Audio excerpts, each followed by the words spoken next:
Бајколент. Аудио бајки. Ветерот и сонцето. Еден убав пролетен ден, ветрот реши да се скара со сонцето. Јас работам од утро до мрак за да ги подредам облаците на небото, а ти правиш тие да исчезнуваат. Престани еднаш за секогаш, му се развика на сонцето. Од првин, сонцето не му обрнуваше внимание, но ветрот не планираше да се откаже лесно. Еј ти, таму горе, тебе ти зборувам на дуенко. Се обложувам дека можам да те победам во секое време. Посилен сум од тебе. Сонцето се обиде да го смири, но бидејќи тој настојуваше да истера работата до крај, се согласи да се надпреварува со него. И така, обајцата слегоа на земјата и се скрија зад еден столб. Огледаш ли човекот таму? Ветрот му рече на сонцето. Кој од нас ќе успее да му ја слече на метката, тој ќе биде победник. Во ред, му врати сонцето смирено.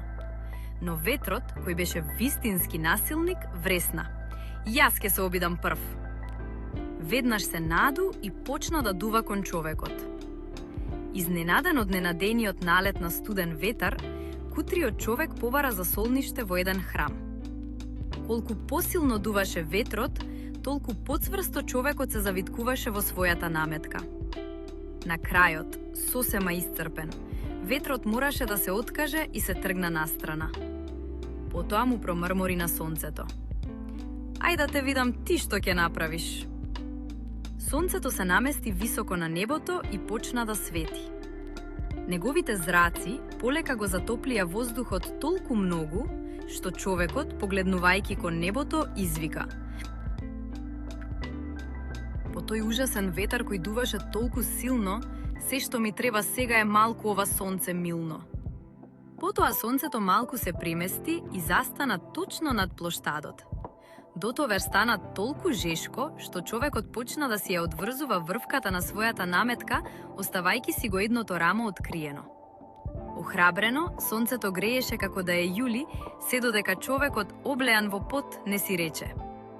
Нема смисла да ја носам наметкава на мене, толку е тешка и испотена.